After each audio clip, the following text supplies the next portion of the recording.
I'm the king of a small country and small-minded people. That was King Leopold II of Belgium. My name's Kevin, and this is History Goon.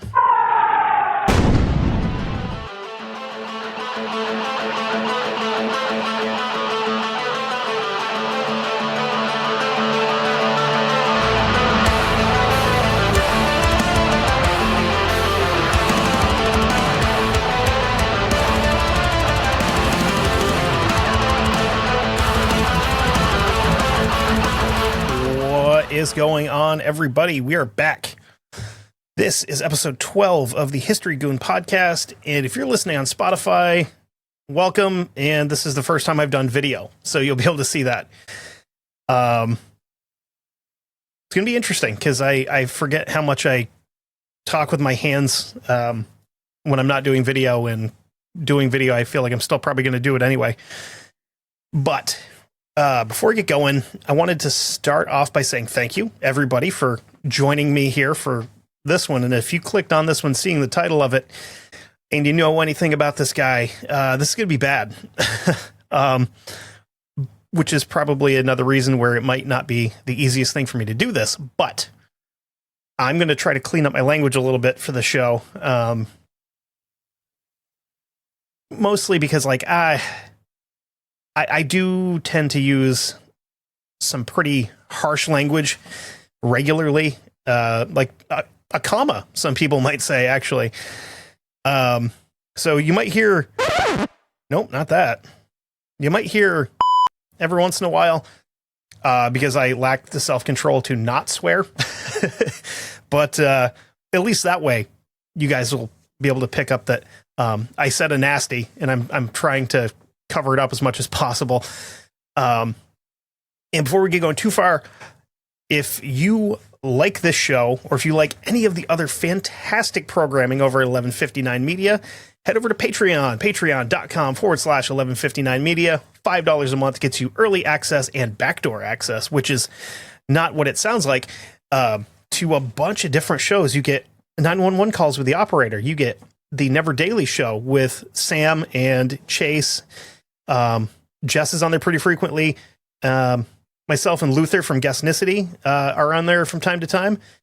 So if you want to get the stuff early, or if you want to be able to get into the back door on the Patreon stuff and be able to be part of the community and talk back and forth with each other, highly recommend it. It's a lot of fun. I try to do, like, I try to sneak into the back door, like, while I'm at work and stuff, to just kind of hang out and have some fun. So if you want to do that, it's $5 a month. Totally worth it. And yeah, I guess I've put this off long enough. If you don't hate this guy by the end of the episode, I've clearly done something wrong. And it's not that I'm trying to paint him in a negative light, because he does that well enough on his own, but he's one of these people that European history tries to ignore and kind of sweep under the rug and pretend it never happened, anything that he did. I don't understand how more people don't know who this guy is, because a lot of the stuff that he did is absolutely criminal, what he's responsible for.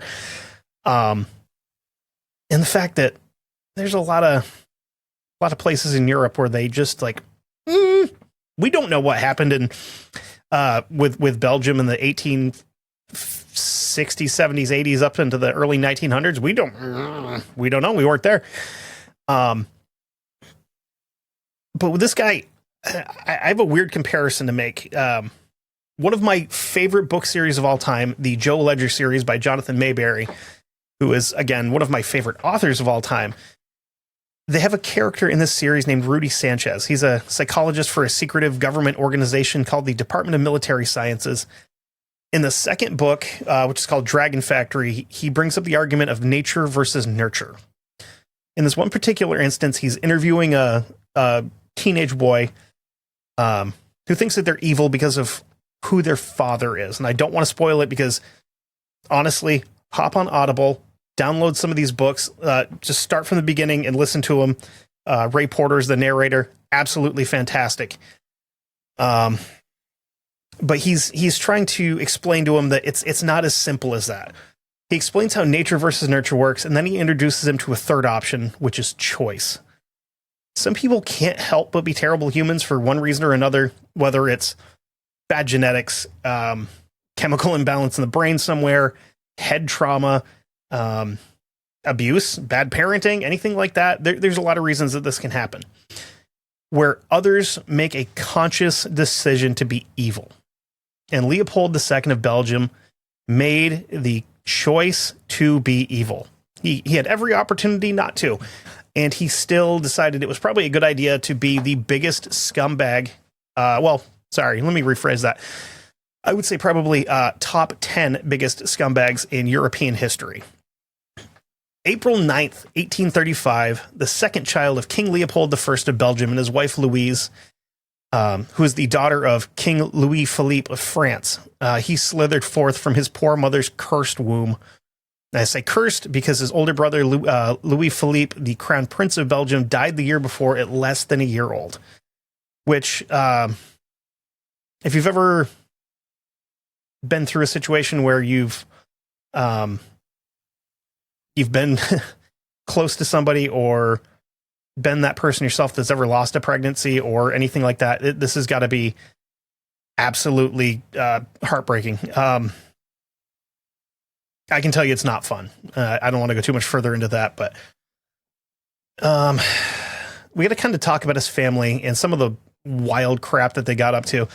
His dad, King Leopold I, was the very first king of Belgium, being the first.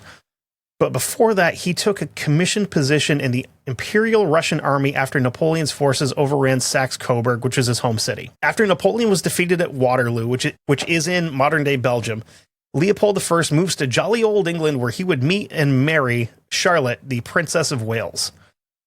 She just so happened to be the daughter of soon-to-be King George III. The happily married couple would break up January 7th, 1817, when Charlotte got sick of him and died. It's kind of sad. I, making a joke about it because, kind of have to with topics like this, because this one's gonna get bad. Kind of sad because she did die during childbirth and the baby was born stillborn, which again, absolutely sucks. As a dad, I couldn't imagine what that would be like.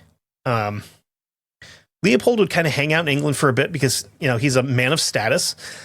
And that's when things changed for him. He's about to hit the Euro lottery. And I had to, little spoiler on how the sausage is made. I had to make sure I put a little pronunciation in there because I'd usually call it a gyro and be absolutely wrong about it. But the Greek War of Independence came to an end, and the 1830 London Protocol was signed, which granted Greece its own independent state away from the Ottoman Empire. Which is awesome. Anybody that can get away from the Ottoman Empire back then, good on you. What way to be, because they kind of sucked. As we mentioned in a previous episode with another genocidal maniac. Unfortunately, there's so many more of those to come. The newly free Greece would obviously need a monarch, because why would they be allowed to govern themselves? So enter Leopold. He's installed as the king of Greece, but after pretty much no time at all, he realizes that this area is still incredibly unstable. And he's like, hey, how about we just create a monarchy somewhere that I don't need to learn a new language for? July 21st of 1831, he took his oath as the first king of Belgium. And over the next few years before our main course is born, Leopold I had some interesting things happen to him. He'd go on to marry Princess Louise. Ooh, no, Louise, a man. He married Princess Louise of Orleans. Her father would go on to be King Louis Philippe I of France, with whom he would have 4 kids. And he played a pivotal role in the creation of Belgium's first railway system, which may not sound like a big deal now, but back then having a railway and railroad system was crucial for any kind of infrastructure that you're going to try to build throughout your country, because obviously this is before cars and trucks and all that stuff, and you got to get people and products from one point to the other, and this is a lot faster than horses and carts. He'd also go on and have a couple of kids with his side piece, a woman named Arcadie Claret, but these ones don't count because she wasn't his wife and she wasn't highborn. She was actually the daughter of a Belgian army major, which, would have still made her kind of a big deal, but not royalty, so it doesn't count. A couple of times fairly early on in his rule, he had to fight off, of all people, the Dutch that were trying to retake Belgium, because it was still, at one point in time, it had been part of their area, geopolitics and all that. Now let's get back to this larva that would someday blossom into one of the biggest poop moths that the world has ever seen. And for all my folks watching, I'm going to share a picture of what this guy looks like, because why not? Here we go. So this is King Leopold of Belgium, real scumbag. Doesn't look like it, but he is, I promise. As a boy, little Leo was thin, gangly, awkward, and sickly. His parents, being very supportive and caring, would often refer to him as, quote, odd and unruly, and his mother particularly would make comments about his, quote, bird-like appearance due to his big-ass nose. Oh, and they would also tell him pretty frequently that they liked his younger brother Philippe, and his sister Charlotte more than him, which that's kind of strange that that the king named his daughter after his dead first wife, which I kind of wonder how that conversation would go with his current wife. Be like, hey, so we're going to name her after the woman that I was married to before you, and there's not anything you can really do about it. His childhood was different than most of what we would have growing up. Much like rich people in movies from the 80s, mom and dad couldn't be bothered to raise the kids. But unlike movies from the 80s, where the caretaker would usually be a nice lady that wanted the best for the kids, that was going to teach them life lessons and all this stuff, they ended up doing the next best thing and getting a Belgian army colonel to teach the kids and pay attention to them, which I bet that was a blast. I bet that was just an absolute hoot for the kids. The kids' schedule started at 6:30 with a wake-up call, and they would just do a bunch of other stuff, studying, reading, classes, all that stuff. That would lead into a 3-hour lunch and study break in the middle of the day, and the day would end at 5 p.m. And that's when mom would take over and make them study for another hour before they went to bed. Mom would have them do monthly tests to see how they were doing with the studies that she was in charge of, because obviously you can't undermine the authority of a army officer, I guess, for whatever reason. But if they did good, mom would send them to bed with new books, usually some other more fun stuff. Philippe and Charlotte ended up on the winning end of this normally, and this is how Leopold did. His mother wrote him a note once. Quote, I was very disturbed to see that you had again been so lazy. Quote, I was very disturbed to see that you had again been so lazy and that your exercises had been so bad and careless. Thanks, Mom. A human post-it note. Passive-aggressive woman. When he's 15 years old, his mother would get very sick and end up dying of tuberculosis, and shockingly, Dad didn't take the death of a second wife very well at all. Matter of fact, after her death, Leopold I distanced himself from his kids so much that if he had to tell them anything, he would send a person to relay the message because he didn't want to actually do it personally. Leopold Jr. on more than one occasion wanted to speak to dear old Dad, but was told that he would, quote, have to request an audience with the king to speak to him. That's his dad. You imagine if you had to schedule time to talk to your dad about hey man, my bike broke. I need to fix the chain on it. And he's like, set it up with my secretary. The whole system of having to schedule time with his dad through government officials gave him a lot of time to talk politics and world events with these folks. And one of his favorite topics is geography. So considering at the age of 15, 16, wherever he is right here, he's never traveled outside of Belgium. He's fascinated by stories that these diplomats could share.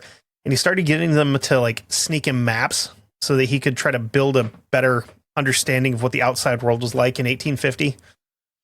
One thing he noticed pretty early on was that damn near every surrounding country, being Prussia, Austria-Hungary, Holland, France, Spain, and England, all had trade routes that ran through their colonies that each country controlled across the globe. The only stuff that's coming in on ships at the docks in Belgium is all being imported, and it's all very expensive because it's being imported. So here he starts thinking, maybe it's time that Belgium kind of spreads its wings and colonizes somewhere. In 1853, Leopold II turned 18, and dear old Dad decided that his son was in love with this thin-nosed, whitest of white bread-looking Marie Henriette, a girl that he's about to meet. The good news is, she just so happens to be the daughter of Archduke Joseph, the Palatine of Hungary, and Duchess Maria Dorothea of Woudenberg. So clearly the two wild young kids fell for each other for all the right reasons. They've got all kinds of stuff in common. They like the same books. They like movies. They both like walks on the beach. They both like Taylor Swift, which I don't know why. They both love dogs. Their fathers wanted to become military allies. Only one of those things is true. I'll let you pick which one it is for your own headcanon. Matter of fact, when the two met in Vienna in 1853, Leopold was completely taken aback by this girl. She's got a big personality. She's loud. She's not afraid to laugh it up and have fun. She's into music, art, books. She loves horses. She's basically a tomboy and expensive dresses. Leopold, on the other hand, was the complete opposite. He's quiet, shy, very reserved, zero sense of humor. And his talking points extended to war, politics, and geography, which are the big three to really get women interested in you. Ask me how I know. Fun little story. The two were out walking through Vienna one day when she wasn't like a royal, but she was a higher born kind of woman. She notices them walking down the street. She later told her husband and some of the other fancy folks from the courts that they looked like, quote, a stable boy and a nun preparing to marry. After she said that, she had to clarify that in this situation, Leopold is the nun because he's just very, very quiet and not an exciting person, which is, I mean, that's fair. The quote-unquote happy couple got married in August of 1853, just about 3 months after they first met, and they would move back to the palace at Laeken in Belgium. In the time that Leopold spent, ignoring his wife as she tried to make friends with his sister, he tried to convince his old man to let him travel the world. After he's, scheduled all these appointments to talk to his father and he's making all these different attempts, he takes a different tactic, and he has a doctor tell Leopold the Elder that Junior's health would greatly improve with visiting warmer climates.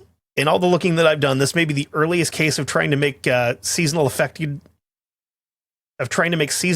disorder, seasonal depression, anything like that. He's trying to make it work. He's trying real hard. Leopold I finally just gets sick of it, and he tells him to go, because he's tired of being nagged and annoyed and having to cancel all these other appointments because his idiot son keeps wanting to talk to him. So he just goes, go, just get out of here. So he would spend the next few years traveling to Turkey, where he spent a lot of time with the Sultan. He traveled to Palestine, Italy, Egypt, where he spent time with the Khedive, which is the kind of like the Sultan is a higher up title. And what could have been his old stomping grounds, Greece, he also visited. That wasn't it, though. He went all over the place. Other places included Ceylon, which is now Sri Lanka, India, Burma, Singapore, and Sumatra. And this isn't like, that guy taking a year off between high school and college to backpack Europe and find himself like some modern day trust fund kid. He is an old school trust fund kid, and he's hanging out with some high born people, royalty and heads of state in these places. Okay. So after a year or two of this, his dad caught onto the whole thing and starts thinking, maybe he's not as sick as he was leading on. And in 1859, he tells him that he's done traveling for the time being. Also considering that Marie Henriette, his wife, is carrying his second kid. And had the king not told him to sit still for a little bit, Leopold would have missed the second consecutive birth of a child of his, because he would have been somewhere up in Scandinavia on another trip up there. Now that he's got some time to think, while he's being a negligent father and husband, he wrote in one of his diaries, quote, "A colony would give Belgian companies new land to develop. Native people would work cheaply or even for free. Stick that in your pocket and hold on to it for a little bit. Gold, silver, ivory, and other valuable raw materials might be found. If only the Belgian people would wake up and realize the value of overseas expansion, Belgium would become one of the richest countries in the world." This is the first real spark that would eventually light a wildfire that would cost 5 to 10 million people their lives. And somehow, again, a lot of people have never even heard this guy's name before. Now he's locked onto this idea. He's giving speeches to Parliament, writing pamphlets to distribute, and doing tons of research into where would be the best places to colonize. In 1862, he traveled to Spain to try to find out how much exactly they had made when they started expanding. But he wanted every detail he could get, like to the point he wanted to know how much like gold and resources they brought back from Central and South America when they went over there, like, what was it, 300 years previous to this at somewhere in that neighborhood. And he was also kind of picking their brain about the Philippines because they still owned the Philippines at this point in time. Trying to figure out like how much that colony is bringing in and how much he could expect if he were to try to build his own somewhere. While he's there, he sends his closest aide, a man named Braillemont, to Paris to do the same thing. From there, he would send his man to London to buy atlases of pretty much every known area of the planet. So he's doing all this work trying to find anywhere to colonize and how best to do so. Well, at the same time, people in Belgium, including Parliament, aren't really feeling it. The big issue people keep having is that Belgium has no navy. They have next to nothing for a merchant fleet, and they're pretty well neutral in a lot of the world affairs. And folks are concerned that getting any kind of crazy idea like this and taking over land that's really not yours may cause some external conflict, which is a fair concern. Leopold, on the other hand, didn't give a what anybody wanted, including his father, so he starts shopping. He attempted to buy a lake. Yeah, that's a great place to set up a colony, is on a lake, you idiot. Near the Nile River from the Egyptians. He spoke to the Brits about buying a chunk of Borneo. He went to an open house for Fiji and Formosa out in the Pacific. He tried to invest in a province in Argentina that fell through. It seems like they were waiting for the right buyers. The right buyers being some Germans in about, 80, 90, 100 years or so. He failed at every single one of these little land grab endeavors. Then he noticed somewhere that a bunch of European powers had started snagging up land. France has started building bases and towns in Senegal. The Brits have moved into Nigeria. And he sees a big chunk of unoccupied land in Africa. Quote, "The time has come for us to spread ourselves outward. We cannot afford to lose more time." He wrote that in an open letter to the Royal Court of Belgium. Leopold II returned in May of 1865 from this failed shopping trip through Asia and South America to find that his father is very, very sick. As the days passed, his father's getting worse. On December 10th, 1865, a pianist played music for the king as he died. Now, with his biggest critic gone and the millstone removed from his neck, 30-year-old Leopold II becomes king of Belgium. Now, it's kind of important to revisit something here. Maybe up to this point, you could kind of feel bad for this guy. His parents didn't really like him. His siblings didn't really like him. His wife probably didn't really like him. The people of the country that he's about to take over think that he's kind of a weird dork with no personality or sense of humor. We've all been there. Not having your family or friends believe in what you're dreaming about for your future. Not understanding your vision for what you want to do with your life. Where most of us would either work really hard to make what we want to do come true, or unfortunately and more commonly let our dreams die and become a cog in the machine and work for someone else, making them rich while we die completely broken physically and mentally. Oh, that got real there, huh? He's not that guy. He's going to make his dream, his vision for a brave new Belgium come true. One way or another, is about to get really, really dark. December 17th, 1865, he is officially coronated and crowned king. He showed up in a general's uniform, stolen valor much, you dick. Climbed on a giant white horse and rode at the front of a parade from Laeken Castle to the Parliament building in Brussels. He straight up refused to let his wife and kids enter the city with him because he didn't want any attention drawn from himself. People are throwing flowers, they're waving handkerchiefs, they're kissing hands and shaking babies, the whole 9 yards. Cake and punch was served. Good times were had by all. That last part might not be true. I'm not sure if they had cake and punch or not. I'm not a historian or a researcher. What was true was that people were starting to have hope for a bright future in Belgium.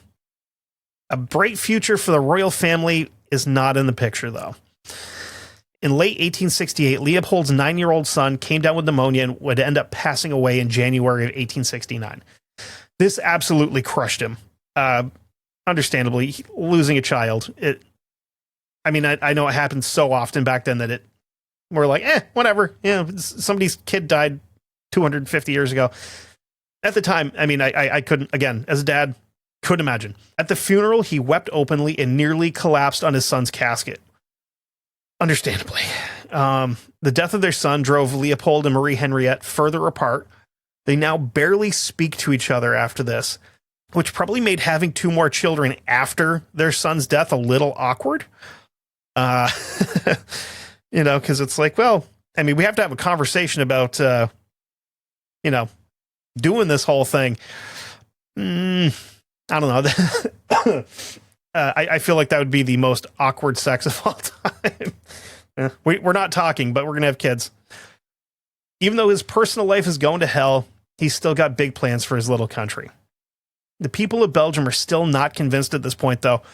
Quote, and here's our opening quote, "I'm king of a small country and small-minded people." And he said this more than once publicly, not just in a diary, not just in passing to a friend. He said this publicly in front of Parliament. So now that his son is buried, he decides that a shopping trip, you know, a little retail therapy will help him feel better.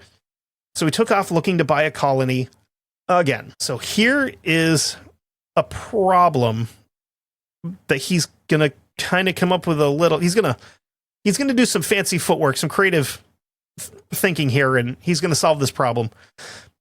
The problem is Parliament is refusing to let him use government funds for his travel or for the idea of buying a colony. So he probably just kind of sits back and scratches his giant beard and says, I've got an idea. What if I just do it with my own money? And then they can't say anything, because at that point it'd be a private purchase and they can't say anything about it. He goes to China to try to buy some land, tried to talk the Dutch at a part of Borneo. He met with the Portuguese about some spots in Timor, Angola, and Mozambique. Had a deal lined up with Spain for part of the Philippines. He's also cooking with the French for parts of New Guinea and French Indochina, which is modern-day Vietnam. He's also working on a couple little islands off the coast of Turkey, and every single one of these deals falls through. But he still has an ace up his sleeve here. We can try Africa. The thing is, most of Africa's coastal countries have already been snapped up by major European nations, so that option there is off the table. The map of African countries at this point in the 1800s is kind of insane. I'm actually going to try to share...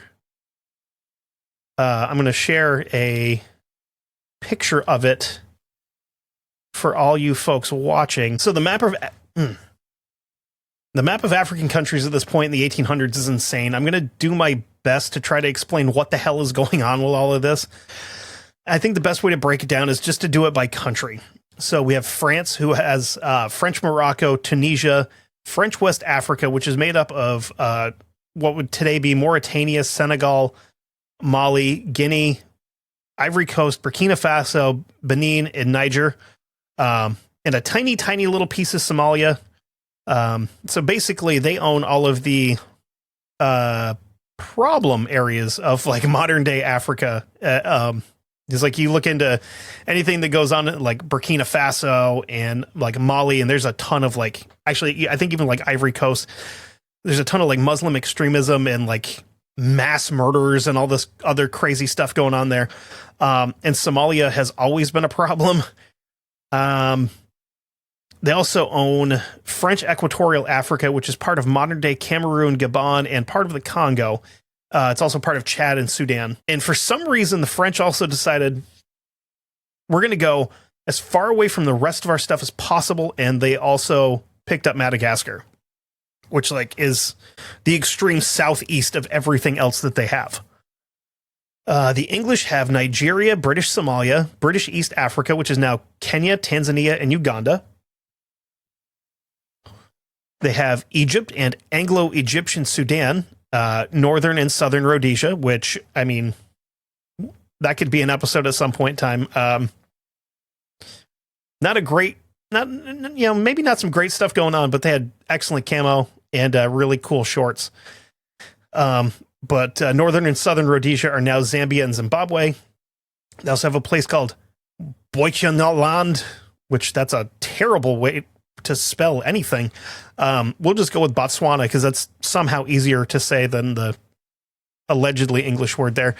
They have the Gold Coast, Sierra Leone, and of course, South Africa.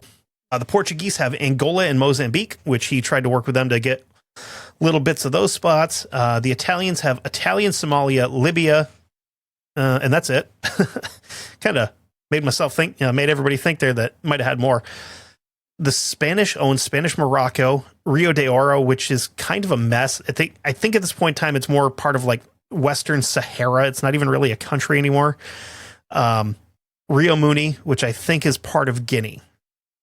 The Germans have part of modern day Cameroon, German Southwest Africa, which is Namibia. They also have Togo. They have German East Africa, which is modern day Rwanda, and part of Tanzania and Burundi. Rwanda, also something I could do an episode on because there was some terrible shit that happened there as well.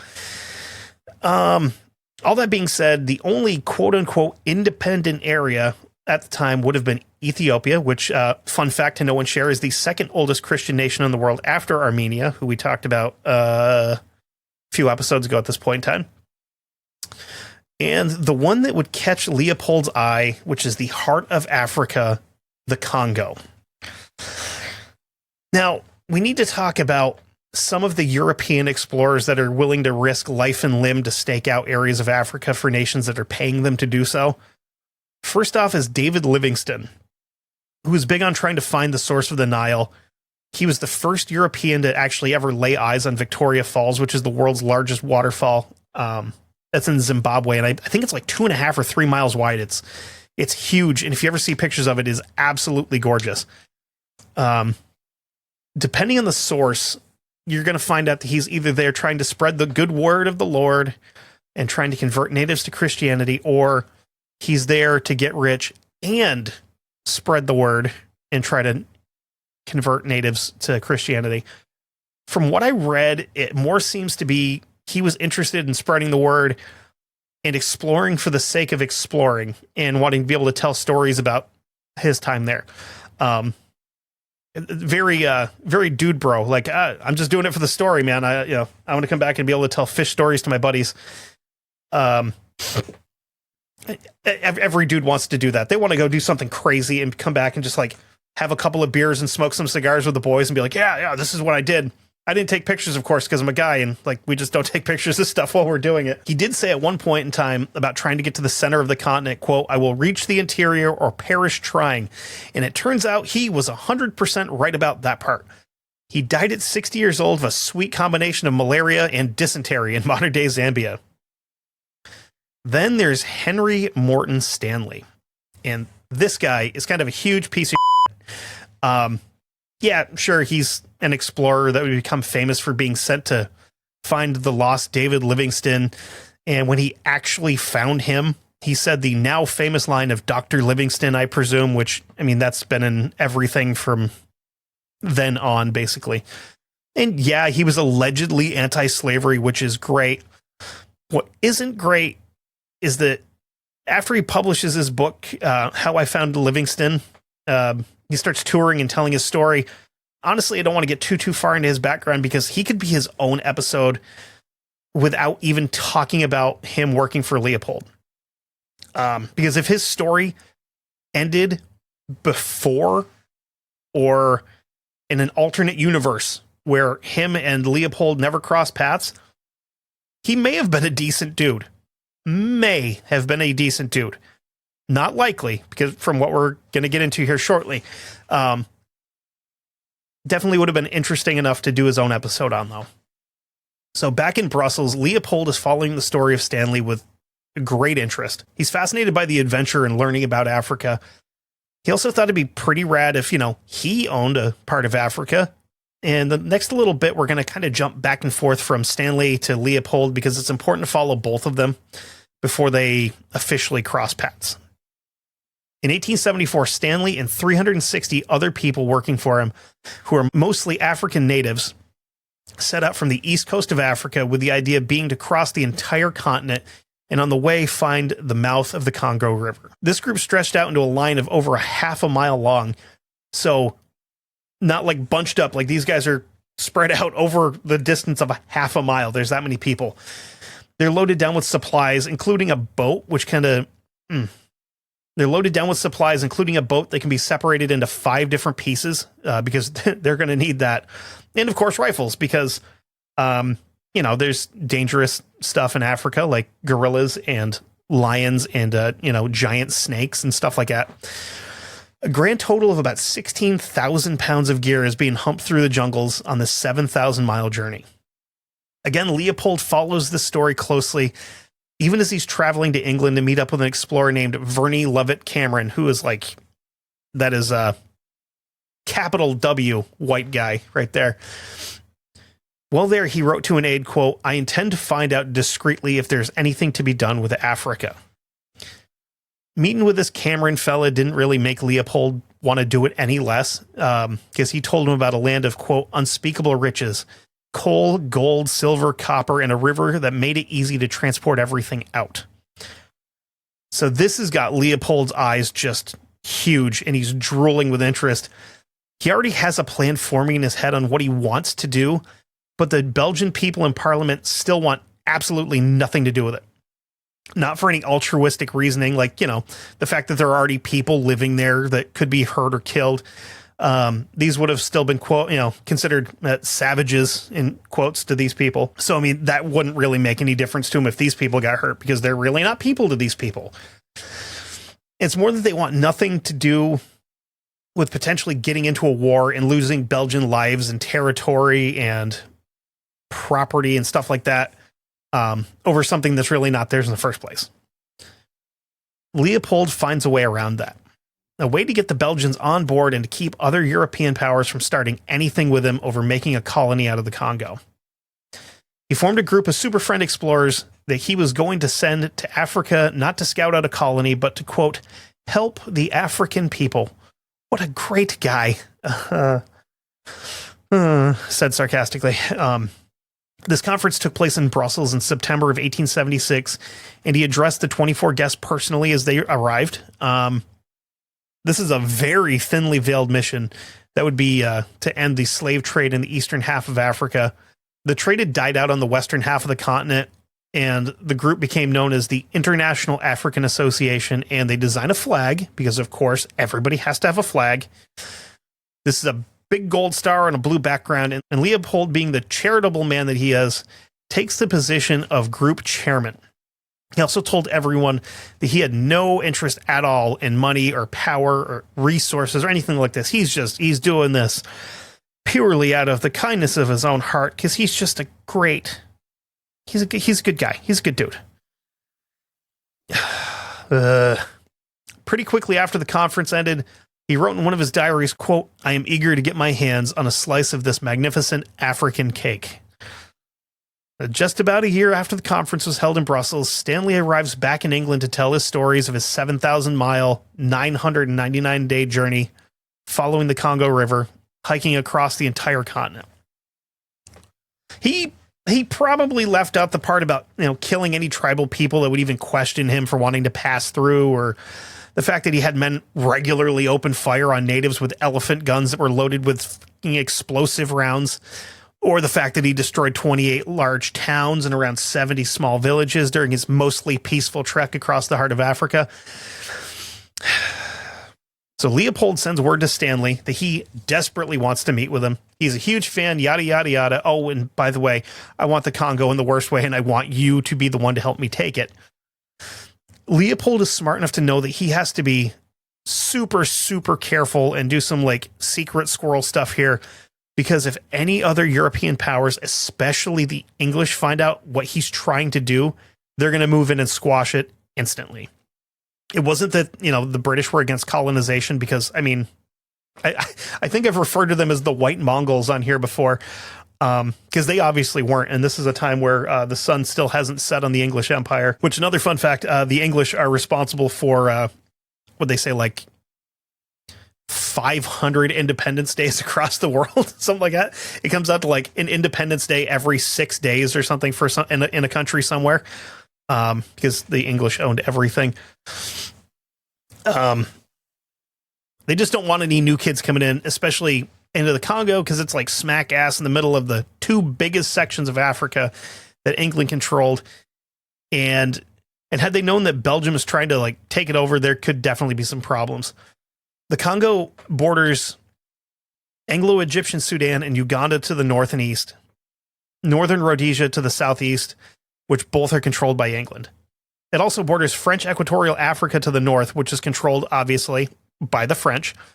And if you're new to this whole like world history thing, England and France have basically hated each other since the sun first erupted.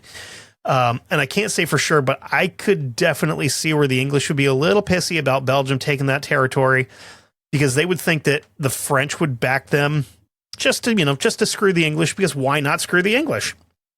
When Stanley arrived in Brussels in June of 1878, Leopold freaks out, meets him personally at the docks, escorted him to the palace, and offered him a deal. This deal would be the modern day equivalent of damn near $1 million. And in Leopold's words, quote, "I want you to set up a base on the Congo and from there spread in all directions."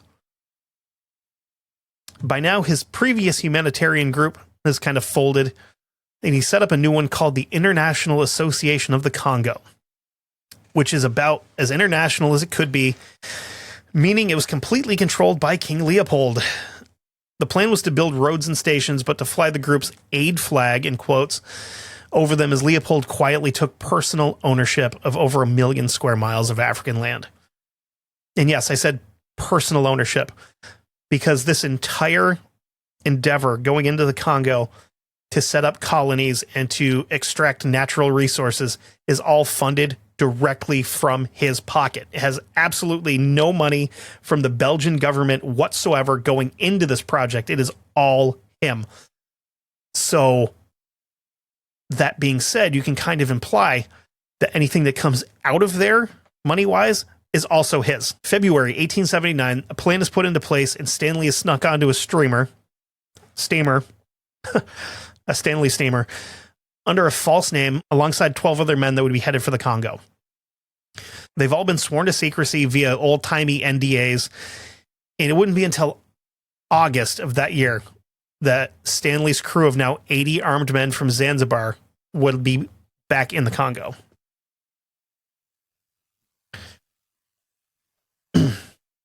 They obviously couldn't be Amazon primed to the location because this is Africa, the Amazon's in South America. So the boys are tasked with building a 200-mile road system from Boma, which is one of the bigger cities there, to the creatively named by, you guessed it, this Stanley fella, the town of Stanley Pool. Here's the thing, though. When Stanley said the Congo River was a, quote, highway, he may have lied a little bit, because the stretch between Boma and Stanley Pool is my least favorite flavor of Cap'n Crunch. Oops, all rapids. It's so bad that it was so bad that there were long stretches of the river that are completely impassable other than by carrying the boats through some of the thickest jungles on the planet. And it's really unfortunate that Stanley didn't run into guerrilla forces. Not the Che Guevara guerrillas, like actual guerrillas. Because I would have, we've got that whole like 100 men versus a guerrilla thing going on. I would have much rather seen 100 guerrillas versus these guys. Unfortunately, he made it, but to make the rest of the trip a little easier, he starts sending scouts out in front of the group to speak with local chiefs before they get there. This was simply to try and get safe passage through, of course. He also met with all these chiefs and had to haggle with them to be able to build the road. They set up a big meeting with a pile of these chiefs, and they agreed to let him build in exchange for a couple $100 worth of fabric and trinkets and whatnot. That's a couple $100 between them, not each. Now, with that taken care of, Stanley now had a crew of about 200 African workers that started hacking trails through the jungle and building log bridges over the harder to pass areas of the river. This required 600 tons of equipment and gear being hauled into the area and then moved as they went, which had to be a feat on its own, because some of the pictures I've looked at, I mean, I've never been to the Congo in person. I really have no desire to go there. But there's spots that are so thick that it looks like you couldn't see 5 feet in front of you. Matter of fact, it's so thick that over the course of 18 months, they had only built 52 miles worth of road. That may not have even been like a continuous stretch of 52 miles. That may have been 52 miles total in the entire country. So the whole time that Stanley's there sweating his balls off the jungle, Leopold is sending letters telling him, you got to work faster. We got to get this done. You got to work faster. So Stanley's getting a little annoyed about this and telling him that, you know, work would go quicker if you had more people, but the Congolese have no interest in taking Belgian money because it's completely worthless to them. Fast forward to the beginning of 1882, 3 years after he left Europe, the road is finally finished, but Stanley is super sick, so he has to go back to Belgium for treatment. Couldn't figure out what exactly he had. It was probably a combination of malaria and some other terrible jungle disease that he picked up somewhere. Kind of funny how he didn't have the immune system for it. How the turntables have turned, huh? Anyway, he gets there and Leopold's like, hey, buddy, this isn't the Congo. What you doing? So he tries to ship him back to the Congo immediately. And the reasoning for this is that by the time Stanley had gotten back, word has reached Leopold that the French are starting to move into the Congo from the north. So Stanley drags his presumably leaking ass back to Africa to meet with these chiefs that are in the way. That need to get out of the way. Sorry, I mean, these people that have been there for generations. And, you know, so he got access to the land pretty easily, actually. Because the Congolese people had no written language at the time, he just kind of showed them how to make a little X on a piece of paper with a, you know, like a, I don't know, a quill or a fountain pen or whatever they had at that point. So he's like, yeah, just make this little X, but I need you to do it right here on this line. And they effectively signed over their land. It probably also helped that he had about 1,000 armed men with cannons and 4 more than likely Belgian mitrailleuse machine guns. Not sure exactly how it's pronounced. I don't speak Belgian or whatever form of whatever language they speak there. I don't know. But these machine guns are actually pretty cool. The gunpowder-tism kicked in and I had to look them up. They're basically a crank-fired cannon with 25 separate small barrels. Kind of cool. And something like that, I think you may be able to get without it being an NFA item because it's technically semi-automatic because it's hand cranked. Because you can buy Gatling guns because it's technically a semi-automatic. Won't go too far into that. Also, squad mounted weapons like this are better for children than a rifle. Pro tip. Stanley is back in Belgium with some quote-unquote good news for Leopold. The road is done. Their station's dotting the 1,500-mile stretch, and he now has 400 treaties signed by 400 chiefs that they forced these people into signing over all their land. So now Leopold could start his campaign of absolute bull to convince the world that Belgium being in the Congo was for the Congo's own good. He met with statesmen from the U.S. who he told that he wanted to send people in to study the area and, quote, offer aid to travelers and end the slave trade on the eastern half of the continent. He told the British minister in Belgium that he was doing this out of the goodness of his own heart, and he had no interest in making money from the Congo by just strip mining it of its natural resources. Absolutely none at all. Why? Why would I do that? Why would you think I would do that? You think I'm a scumbag? Come on. He told the German government that he wanted to go and teach the people of the Congo how to govern themselves. Of course, because they've been there for millions of years or hundreds of thousands of years. They have no idea how to govern themselves, obviously. In November of 1884, all the major colonial... An itchy tongue. That's weird. In November of 1884, all the major colonial players meet in Berlin for a conference that would end up lasting 4 months because they couldn't agree on who owned what. They couldn't agree on borders, anything like that. They couldn't agree to anything. By February of 1885, Stanley and Leopold have made the Belgian case and a promise that the Congo would basically be an area that they could all trade freely in. This is a deal sealer, and Leopold becomes the sole ruler of the Congo, or as it's going to be called from now on, the quote-unquote Congo Free State, and Leopold is its king sovereign. And the fact that the Belgian parliament had absolutely zero control over anything that took place in the Congo was a pretty neat 50th birthday present that he gave himself. One of the sources I used for this episode, which is Leopold II, Butcher of the Congo, written by Todd Olson, mentions Leopold's pretty strange daily routine. And I'm only throwing this in here because it's pretty weird. I mean, not all of it's weird, but there's enough weird stuff in here to make you realize that this dude's a weirdo. 5 a.m., wake up, drink a big tall glass of warm water. 6 a.m., reading letters, a lot of which were updates on the Congo Free State. 7:30, his personal secretary would roll in and write out his response letters. It's not that he couldn't write them, he was just far too busy with his breakfast. And this dude, he was a breakfast guy. Half a dozen eggs, a half a loaf of bread, and an entire jar of jam. An entire jar of jam for his breakfast. 8 a.m.-ish to 10 a.m., hiking around the grounds of the palace with an aide that had to take notes for outgoing letters. No word on if this is the same breakfast aide or not. Maybe it's a different one. Who knows? Noon, we have lunch of steak and veggies, and this is basically the only thing that I can agree with him on. That's a good idea. 1-ish to 6 p.m., office work with assorted government ministers. No word on what dinner was, but from here he would go to bed, read newspapers, and drink more warm water. I totally get having a routine, but this is a 7-day-a-week thing. He never took time off. He hyperfixated on the Congo and building an empire 4,000 miles away on a completely different continent. Now, he's spending money to build a railroad through his colony. Keep in mind, he personally owns the colony, not the Belgian government. He also paid to have a hotel built in Boma where his officials would stay and eat 3 meals a day. He also had a governor's mansion built in Boma for his governor general. By 1890, his African empire has expanded to 50 stations, and each of these station chiefs working directly for Leopold.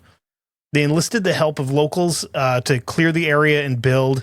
Any tribal leader who sent people to help would be awarded a medal with Leopold's mug on it.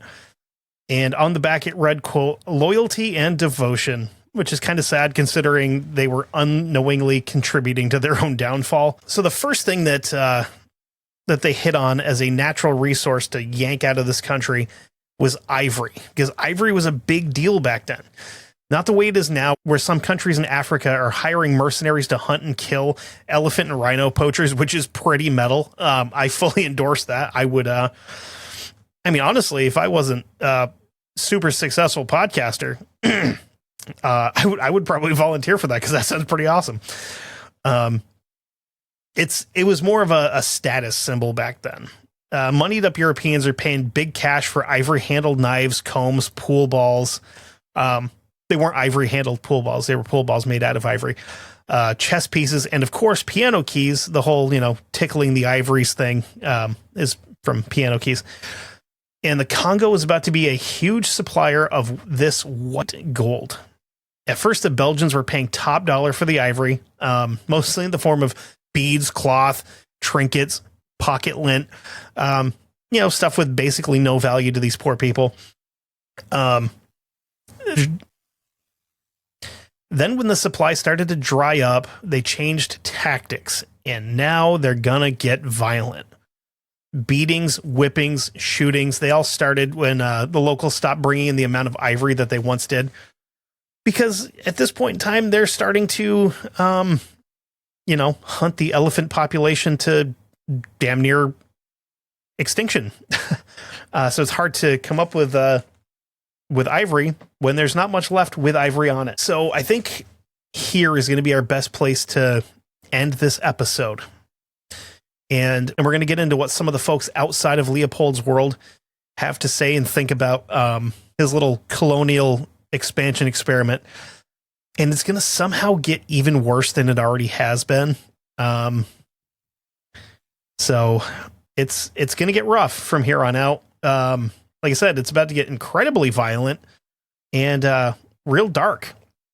But with that being said, again, if you're interested, head over to Patreon, patreon.com/1159media. $5 a month gets you access to my show early. It gets you access to 911 calls with the operator, gets you access to Guestnicity, gets you access to Tethers and Almost Fiction. Both of those are hosted by Chase. Luther runs Guestnicity, which is one of my favorite shows. It's a lot of fun. I'm terrible at it, but it's still pretty fun. Yeah, I mean, $5 a month gets you access to all that stuff early. Gets you backdoor access on Guestnicity, 911 calls, and the Never Daily Show. At some point in time, I may try an episode of this over there too, like that. But until I'm more confident with doing video and trying to read all this stuff out, it might be a little bit. Because honestly, the stuff that I cut out of here, where I like step on my own tongue while I'm talking, not necessarily the most exciting thing to listen to. The other thing you can do is if you want to support me directly, where you can, where it doesn't go through Patreon, it doesn't go through the network. Not that there's anything wrong with that. That helps pay for, hosting fees and all that fun stuff. You can head over to ko-fi.com. That's ko-fi.com/history goon pod. And that is all one word. You can make a one-time donation. You can set up a monthly thing. Anything from like basically $5 up helps keep the lights on here at the History Goon bunker. And again, I don't like asking people for money. I really don't. But if you like what I'm doing and you want to support me directly, that's the place to do it.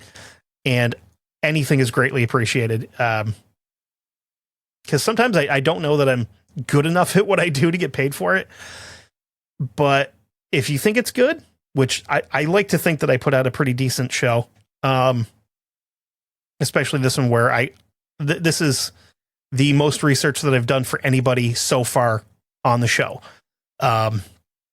I read an entire book and then about 3/4 of another one just to fill in some gaps from the other one. But, yeah, any little bit helps. And again, if you want to, that's great. If you don't want to, that's also great. If you want to just listen to it for free, I appreciate that. Just spread the word.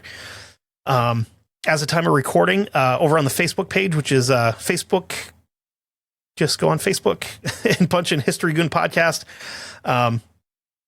Join the gang. I mean, we got a lot of really good folks there.